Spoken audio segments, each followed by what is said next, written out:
She's a female doctor, a lady doctor.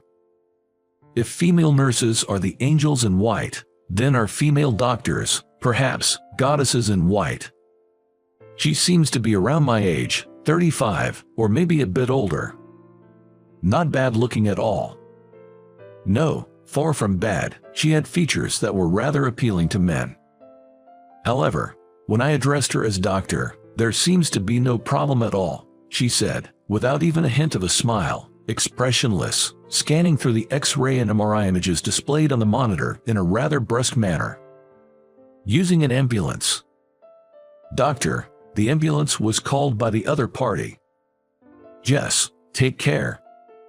She seemed more like a goddess in black than in white. My name is David. I had to go to the city hall that day, so I took the afternoon off from work. On my way back from the city hall, I encountered an elementary school boy playing ball around the area, and he ran into the street chasing the ball. There happened to be a large, thick tree, creating a blind spot for the cars on the street. The traffic wasn't too heavy. The cars on the road were driving fast. I stopped and watched the flow of cars and the boy. This is bad, dangerous, he's going to get hit. I reflexively ran to stop the boy. The sound of a car's sudden braking was heard. Almost simultaneously, I lifted the boy up. Ouch! The hood of the abruptly stopped car hit around my waist. The man driving the car rushed to me in panic. I said I was fine as it was just a slight hit, but the man, completely flustered, called an ambulance. And thus, I was transported to this hospital by an ambulance for the first time in my life. There were no visible injuries, but I underwent X-ray and MRI examinations. While waiting for the results, the boy whom I had shielded was brought to the hospital by his mother. The boy must have been scolded severely by his mother. With a face about to cry, he apologized to me repeatedly, asking if I was hurt. I'm fine. I'm indestructible, but remember, never run onto the road again. Understand, the action I took in the spur of the moment prevented a major accident, and I'm being thanked for it. With that thought, the pain in my waist where the cars had grazed felt like nothing, and I was in high spirits. Then a young female nurse who came to call me for the examination results said to the boy, "You're lucky, saved by a handsome man," and gave me a smiling face. Truly an angel in white. It seemed like there were countless twinkling stars around her smile. Right after that, came that goddess in black. There were absolutely no twinkling stars, and it seemed like she had thick, dark storm clouds on her back as she treated me coldly. David, about this weekend? Not again. I told you I'm good. I declined an invitation from my junior at work, who is obsessed with events for singles. About 6 months ago, this junior asked me to join him as he didn't want to go alone, and I went to an event for singles just once. I wasn't interested to begin with, and indeed, I didn't meet anyone special. It wasn't fun at all. I too think it's about time to settle down since I'm getting older. But I would prefer a more natural encounter. Indeed, I yearned for meeting someone, but I had no desire to attend another event for singles. Besides, at this time, I had someone on my mind. The female doctor who was cold to me. Her aloofness only piqued my interest more. I couldn't help but dwell on it. Well, I don't think it's likely, but in the case of a traffic accident, symptoms like whiplash sometimes appear later, so if that happens, make sure to get checked out at some orthopedic clinic. I remembered her words as I touched the part of my waist where the cars had grazed. It was still a bit painful. All right, it's not completely healed. In that case, why not go and get it checked? Time is of the essence. The next day, I went to see her for a consultation. "Oh, the one from the other day, are you not feeling well?" the amiable nurse addressed me. I managed a wry smile and asked her the important question. Is the doctor who's been seeing me married? If you're talking about Dr. Emma, she's single. Why do you ask? I did a silent fist pump and said I was just curious since a female orthopedic surgeon is rare. I was sweating, hoping she didn't see through my ulterior motive. Just then, my name, David, was called. When I entered the consultation room, she was checking my medical record on the computer. What brings you here? My waist is still hurting from the accident. She looked at the record again. It shouldn't be a big deal. She casually suggested another checkup if I was still worried. I hesitated, and she remarked, "Is this your first traffic accident? Some patients overreact, especially the timid ones." She was half smirking, a bit condescending. I got a little annoyed. "But it still hurts. I can prescribe some painkillers." She stared at me as she said this. "It really isn't a big deal. If you don't believe me, why not get a second opinion from another hospital?" I had no choice but to back off. That weekend, I was at my regular bar, having a drink with the bar owner. I wonder if female doctors usually marry other doctors. The bar owner stopped chopping and looked puzzled. I continued, partly talking to myself.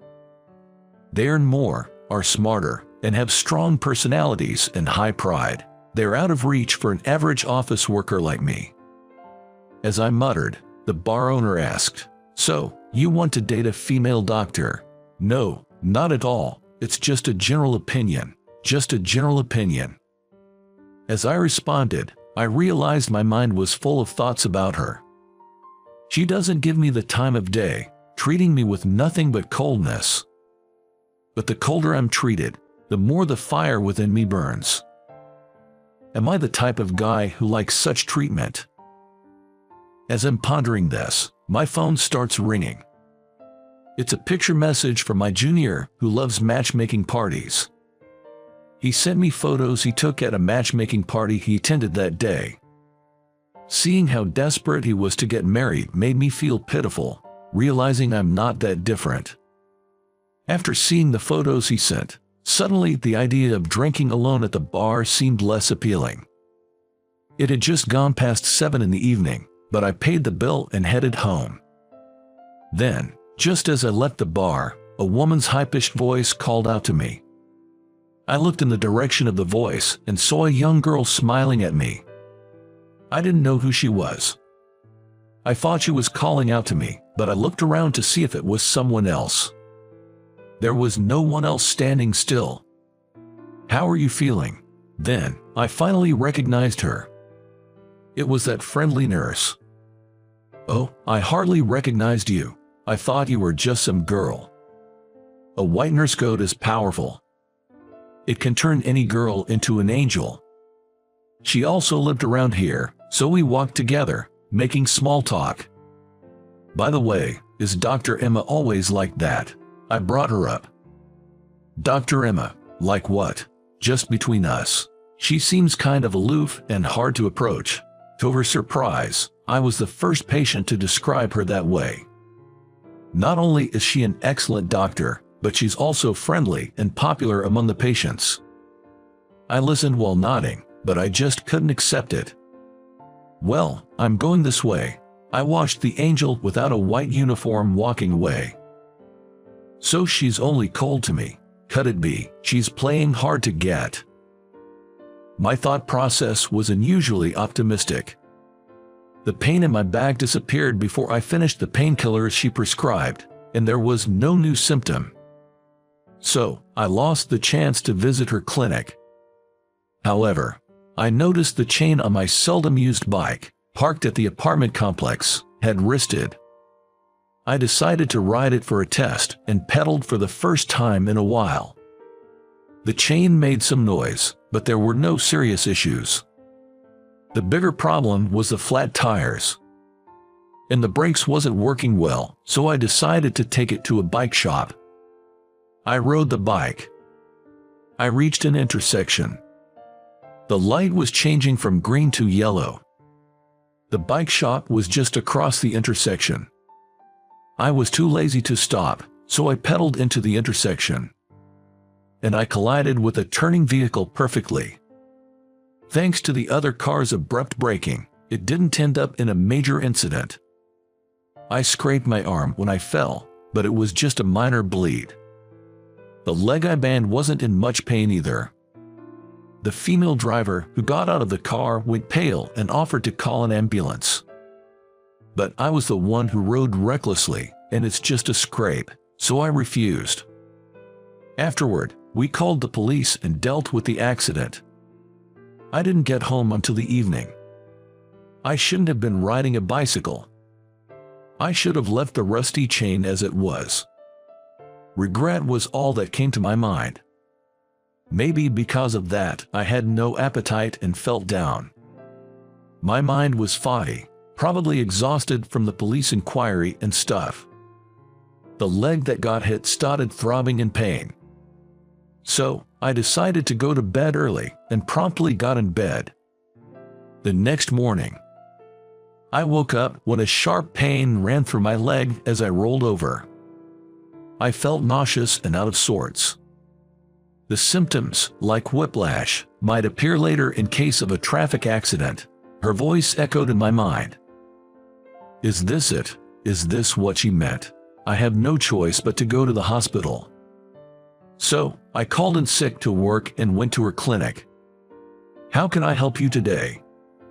When I staggered into the consultation room, she, who was looking at her computer, hurriedly stood up and supported me. Then, she gently led me to the examination bed. I was riding a bicycle yesterday and got hit by a car. I explained the situation and how the pain in my leg worsened this morning and that I felt nauseous. Let's get you tested right away. Her voice was filled with a kindness that wrapped around one's heart, unlike any I had heard before. Her usual cold demeanor had done a complete 180. Could it be that I'm seriously injured, need major surgery, or have after effects? On her advice, I was admitted to the hospital immediately. I asked my colleague, who loved events for singles, to bring the minimum necessary belongings from my home. Then, she appeared in the hospital room to inform me of the X-ray and MRI results. I had a mild concussion and bruises all over. The concussion is very mild. A neurosurgeon has confirmed there's nothing to worry about. There were bruises other than on your leg, but there's no abnormality in any bones. You're lucky. All my worries about surgery and after effects were unfounded. With this in mind, I asked, "Really?" Then she said, "Really?" and gave me a kind smile. Seeing her face, my heart rate soared. She was most concerned about the severely bruised and swollen right leg. If the pain is too much and walking alone is difficult, she suggested staying in the hospital for about a week to observe the progress. Of course, I followed her advice.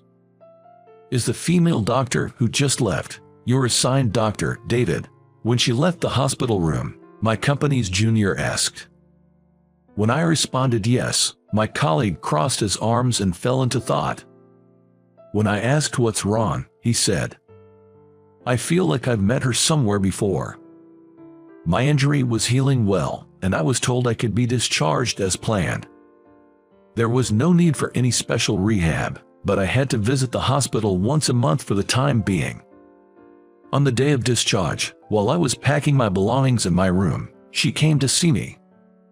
"You're being discharged today. Congratulations. Thank you for everything." As I bowed my head, she, seeming a bit shy, greeted me with a subtle smile. I was deeply moved by this, and I couldn't help but blurt out. Actually, at first, I thought this wasn't going to work. "What do you mean by not going to work? What wasn't going to work?" She looked at me with surprise. "I mean, the compatibility with you. Why did you think we wouldn't get along? Can you tell me why?" I talked while scratching my head, feeling awkward. When I was first brought in by the ambulance, her attitude seemed cold. According to a female nurse I talked to later, apparently, I was one of the very few people she treated like that. "I see." She stopped mid-sentence and looked around the room. Then, Leaning close to my ear, she whispered softly, "I have a break coming up soon, so once you're ready, maybe we could meet in the courtyard." Well, okay. I looked at her suspiciously, and she implied she had something to say that she didn't want the other patients to hear. "So, it's not good here. Let's continue our talk there, okay? What is this conversation going to be about?" Hope and anxiety were swirling inside me. After completing the discharge procedures, I went to the courtyard where she was waiting during her break. As I approached her on the bench, she opened her mouth with a bitter smile. "I'm the one who's not good. Mixing personal feelings when examining patients. Personal feelings." When I asked back, she nodded and explained. "Even though I had gotten into a car accident protecting a child and was injured, I joked about being indestructible because I had only minor injuries, and that had angered her." Hearing this, I felt like I understood. Doctors are dealing with patients brought in by ambulances with all they have. Her being angry at me for being lighthearted was just the other side of that. I reflected on my behavior. I felt bad and remained silent. Then, she suddenly changed her tone and said jokingly, mocking herself, "And this is a bit embarrassing, but when you kept calling me doctor, I realized what? Don't you remember that matchmaking party?" My mind was filled with question marks. The only matchmaking party I remember was the one I attended about 6 months ago as a favor to my junior. During the talk time, it was customary for both men and women to ask each other, "What do you do?" I plainly said, "I'm a doctor." Then, I got some weird looks. Jokingly, people started saying things like, "I've been having some pain here," or suddenly started calling me doctor. Hearing this, I remembered. At that matchmaking party back then, I was told by my junior that there was a female doctor, and for fun, I kept calling her doc and teased her quite a bit. That time, "Oh, was it you, Dr. Emma?" When I asked, she nodded. Her makeup and vibe were totally different, and I hadn't realized it until that moment. Or maybe, just like the angels in white coats, I thought it might be the magic of the white coat. She remembered the humiliation from that party and acted cold towards me. "I'm sorry about that, but when doctors are off duty, we're just normal women. Seems like I'm professional and personal." Since then, I meet her once a month for consultations. At the same time, I meet her 2 or 3 times a week, seeing her as just a woman. Outside the hospital. Just the other day, I took her to my regular bar for the first time. The bar owner whispered in my ear, asking what her job was. When I replied she was a doctor, he nodded several times. What happened?" she asked me, looking puzzled. So, I explained. I had previously discussed with the bar owner whether a doctor would marry another doctor or wouldn't consider a regular guy like me. She chuckled. I asked her, "As a matter of fact, what do you think? It depends on the individual, doesn't it? Some doctors marry other doctors, and some don't. It seems there are people who are set on marrying doctors, but it isn't necessarily the case. Do you mind not marrying a doctor? I don't worry about the job. I don't have to marry a doctor. If I did, I wouldn't be here with you." Does that mean? I couldn't help but look at her. She, with an innocent face, picked up the menu. I was foolish to think aiming for a female doctor was aiming too high. Having high aspirations in love is what brought her and me together. And it's what will keep her and me together moving forward. How was the story today? Pressing the subscribe and like button will encourage more productions. Looking forward to your comments. See you in the next video.